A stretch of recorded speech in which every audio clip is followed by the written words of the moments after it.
અને કમિશનરને રજૂઆત કરવા જાશું કે બાંગરવા ઉપર ફોજદારી ગુનો દાખલ કરો. ફોજદારી ગુનો દાખલ નહીં થાય ત્યાં સુધી આંદોલન ચાલુ રહેશે. રાજકોટમાં થોડા દિવસ પહેલા દલિત યુવક ભાવેશ વાણવીની હત્યા કરવામાં આવી હતી. આ ઘટનાને પગલે દલિત સમાજ દ્વારા વિરોધ પ્રદર્શન પણ કરવામાં આવ્યું હતું. મૃતદેહ સ્વીકારવાનો પણ ઇનકાર કરવામાં આવ્યો હતો, જે બાદ મામલો વધુ ભીચક્યો હતો. સમાજ અને પરિવારના લોકોએ રાત્રિના સમયે પ્રદર્શન કર્યું હતું. મામલો વધુ ગંભીર બનતા પોલીસે લાઠીચાર્જ પણ કર્યો હતો, જે દરમિયાન યુવાનોને ગંભીર ઈજાઓ પણ પહોંચી હતી. દલિત સમાજના લોકોનો આરોપ છે કે ડીસીપી બાંગરવાએ કોઈ પણ જાણ વગર લાઠીચાર્જ કર્યો હતો. વધુમાં તેઓએ ડીડી સોલંકીને પોલીસ સ્ટેશન બોલાવીને અપશબ્દો પણ બોલ્યા હતા. ત્યારે સમગ્ર મામલે ગઈકાલે દલિત સમાજ દ્વારા એક સભાનું આયોજન કરવામાં આવ્યું હતું, જેમાં જિગ્નેશ મેવાણી, ડીડી સોલંકી સહિત અનેક દલિત આગેવાનો ઉપસ્થિત રહ્યા હતા. ત્યારે આ સમગ્ર મામલે દલિત સમાજના લોકોનું શું કહેવું છે તે પહેલા સમાજના કરવિષ્ઠ લોકો જે લોકોને અન્યાય થાય એના માટે લડતા હોય છે. સૌરાષ્ટ્રનું પાટનગર છે રાજકોટ. સૌરાષ્ટ્રમાં જ્યાં જ્યાં દલિત સમાજના લોકોને અન્યાય થતા હોય તો અહીંયા કર્મશ આગેવાનો એના માટે લડાઈ લડતા હોય છે. પણ આઈપીએસ બાંગરવાએ ખોટી રીતે કોઈ જાહેરાત ન કરી, કોઈ વોર્નિંગ ન આપી. નહીંતર પોલીસની ફરજ છે કે ભાઈ અમે લાઠીચાર્જ કરશું, માઇકથી એને જાહેરાત કરવી જોઈએ, સમજાવવા જોઈએ. એના બદલે આ બધા અમારા દલિત સમાજના આગેવાનોને ઉચકે અને લાકડીના ઠોસા મારે એના પોલીસવાળાએ અને એની ધરપકડ કરાવી લીધી અને ઉલટાનું એની ચેમ્બરમાં બોલાવી આવી ન બોલવાના શબ્દો બોલ્યા છે. એટલે આગામી દિવસોમાં અમારી આ લડાઈ આખા સૌરાષ્ટ્ર ગુજરાત સુધી લઈ જવાની છે. અમે સરકારમાં પણ રજૂઆત કરશું, આઈજી સાહેબને રજૂઆત કરશું અને કાયદાકીય રીતે પણ અમે કોર્ટમાં એમને લઈ જઈશું. આંદોલન તો ઠીક છે, પણ કાયદાની અસર એવી કહી છે કે ડીસીપી બાંગરવા ને દલિતોની કામગીરી કરવી એવી કાયદામાં જોગવાઈ છે, એના BCSRમાં જોગવાઈ છે, જે સર્વિસ રેગ્યુલેશન છે ને એમાં જોગવાઈ છે કે દલિતો અને આદિવાસીની કામગીરી કરે તો જ પ્રમોશન મળે. એનું પ્રમોશન અટકાવવા માટે આ સમાજ 14 તારીખે ઠરાવ કરશે અને જે ભાઈની સામે જે ખોટી ફરિયાદ કરી છે એના સામે ખોટી ફરિયાદ કરવા માટે પણ એટ્રોસિટી એક્ટમાં જોગવાઈ. બીજું, ઇન્ડોર પેશન્ટ હતા. ઇન્ડોર પેશન્ટ હોવાના કારણે પણ એની ફરિયાદ નથી લેતા.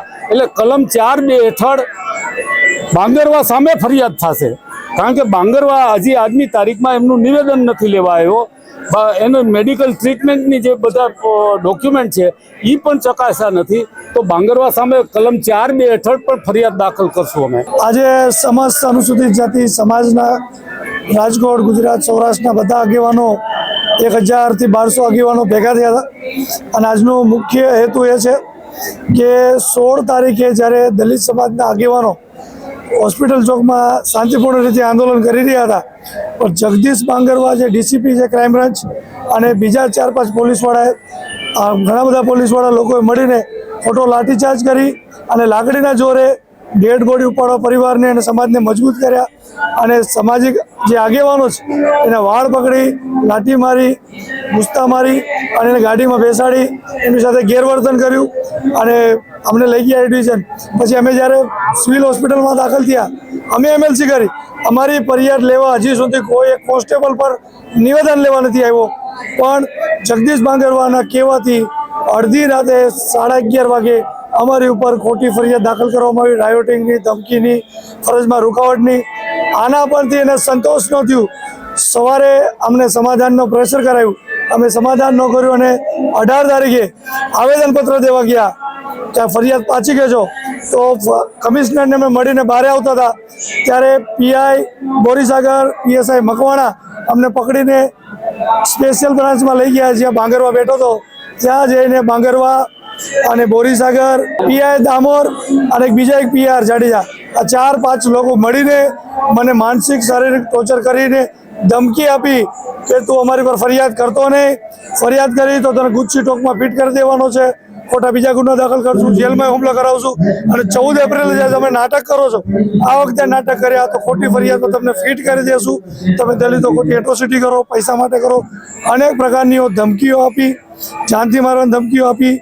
સમાજના લોકો મોટી સંખ્યામાં હતા. કોઈ વાતાવરણ ન બગડે એટલે કીધું નહીં. સમાજના આગેવાનોની વાત કરી તો આજે સંમેલન રાખ્યું હતું.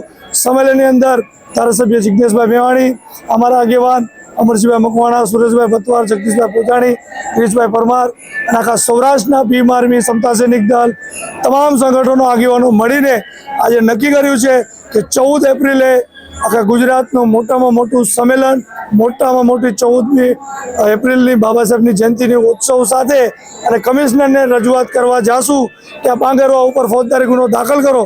ફોજદારી ગુનો દાખલ નહીં થાય ત્યાં સુધી આ આંદોલન ચાલુ રહેશે. આજની તારીખમાં નક્કી કરવામાં આવ્યું છે. તમે સાંભળ્યું તેમ દલિત સમાજના લોકો અત્યારે ડીસીપી બાંગરવા પર રોષે ભરાયા છે. ત્યારે લોકો ડીસીપી બાંગરવાને સસ્પેન્ડ કે ડિસમિસ નહીં, પરંતુ તેમના પર ફોજદારી ગુનો લાગુ કરવાની માંગ કરી રહ્યા છે. આ સમગ્ર મામલે દલિત સમાજ દ્વારા 14 એપ્રિલના રોજ એક ભવ્ય રેલીનું આયોજન કરવામાં આવશે. ત્યારે ગુજરાતમાં આપણે જોવા જઈએ તો દલિત સમાજ પર ઉત્પીડનની જે ઘટનાઓ છે તેમાં દિવસે ને દિવસે વધારો થઈ રહ્યો છે.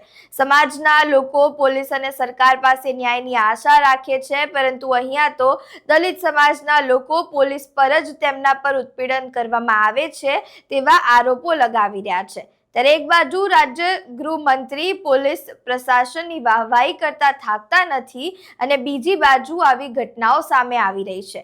ત્યારે પોલીસનું કામ પ્રજાની રક્ષા કરવાનું છે, પરંતુ વાત જ્યારે દલિત સમાજની આવે છે ત્યારે કેમ પોલીસ દ્વારા ઝડપી કાર્યવાહી કરવામાં નથી આવી રહી તે એક મોટો પ્રશ્ન ઊભો થઈ રહ્યો છે. જો કે આ સમગ્ર મામલે અમારા દ્વારા ડીસીપી બાંગરવા સાથે ટેલિફોનિક વાતચીત કરવામાં આવી હતી, જેમાં તેઓએ જણાવ્યું હતું કે તેઓના અને જિગ્નેશ મેવાણીના જૂના ક્લેશના કારણે જિગ્નેશ મેવાણી આવા આરોપો તેમના પર લગાવી રહ્યા છે.